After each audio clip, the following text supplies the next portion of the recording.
Good morning, church, and happy Father's Day. Thank you, Pastor. Thank you, church, for having me. I'm grateful for this opportunity just to share with you guys a little bit about what Jesus is doing in my life. As that song says, it says, "You are lifted high, holy, holy." He's enthroned on our praises. So I just ask that we just all take a moment, maybe put our hands together and give a shout of praise for Jesus.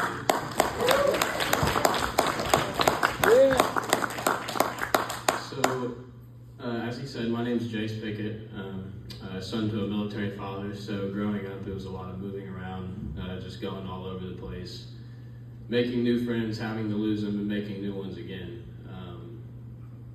That process continued on until I was about 14, and that's where I remember my life drastically changing. At 14, I was sexually assaulted by a man we were trying to help. That absolutely just transformed the way I saw people.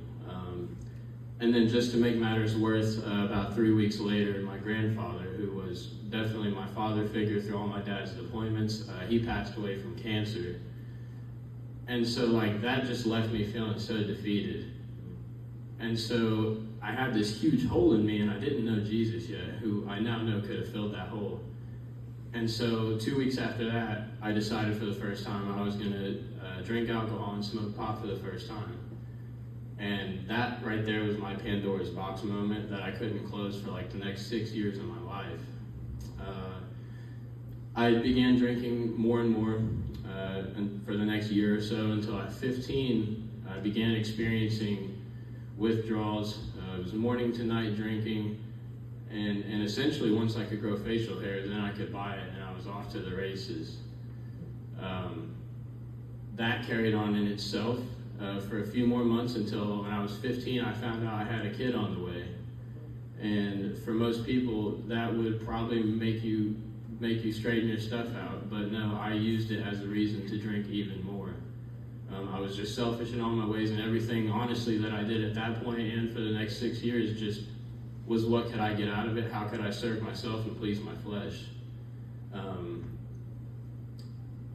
Like I said, I used that as a reason to continue drinking, and so that carried on until I decided to go to a military academy. Once I found out I had a son on the way, I went to a military academy called Lincoln's Challenge for 5.5 months. And that 5.5 months was the only period really of sobriety I had had in almost 2 years, actually.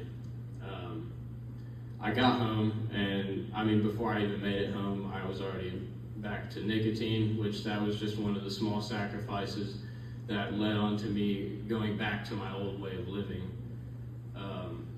So I get home, and I think within a couple of days, I already started drinking again because I was in denial. I didn't think I had a problem, and quite frankly, at that point, like I said, I didn't know Jesus. I was in denial that I was a sinner in need of a Savior.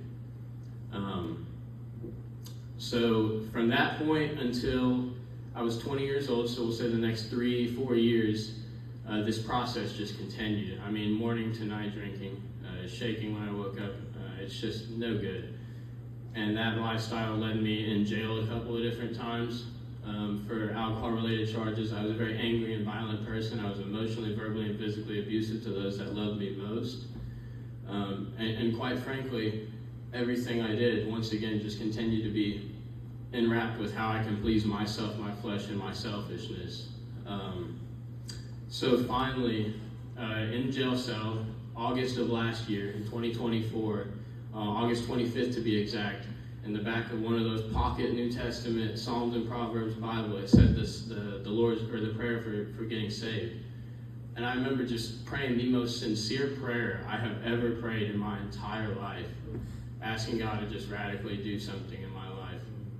And he did. The very next day, I was offered a deal that if I pled guilty to some charges, I was able to go to this program called Teen Challenge, which is essentially it's a vessel to lead people to Christ. It's a year long, and so I said, okay, I'll do it. So August 25th, I get saved. August 26th, I get offered a deal. God makes a way, right? He brings me out of that, and then August 27th, I fly down to Florida at 10 a.m., enter this program, and that's where I noticed the real change starting to happen. I was finally able to die to myself, recognize that I was a sinner in need of a Savior, right? And I would have claimed I knew Jesus, but I denied him by the way I lived. That picture right there, it means so much to me because I was the one nailing him to the cross, and he just wanted to hold me, you know. And so, over the course of this last year, God, you know, 1 Peter 5:10, it says that after you have suffered a little while, he will build you up, he will strengthen you, he will restore you, and then place you on a firm foundation. And that's exactly what I've seen him do in my life. I got to go on a missions trip, May 9th through the 18th to Santiago, Chile. And so just like God could use a prostitute when the Israeli army was trying to attack, to help overtake the city, God could use a prostitute to help his kingdom. He could use me to build up his kingdom too. Right. And he can use each and every one of you, you know, so long as we all let him. I think the biggest thing for me was finally recognizing that I had a problem, because a lot of times our pride, and all of us have it, will get in our way, and it'll blind us from the sin in our life, you know. And it's hard. It's hard to do that. It's hard to set down your pride and allow God to start doing that work in your heart. Allow him to remove your heart of stone and replace it with a heart of flesh. So I stand before you now as just a testimony to the healing power of God, the restoring power of God, and what he's able to do in each and every one of our lives if we let him. And even if it's not in ours, there's someone we all know that struggles with one of those things, I'm sure. It's all too common. We live in a fallen world, and I'm grateful for this opportunity. I want to say thank you guys for allowing me to come up here to share a part of my life with you guys. And yeah, that's all I got. Thank you. Thank you.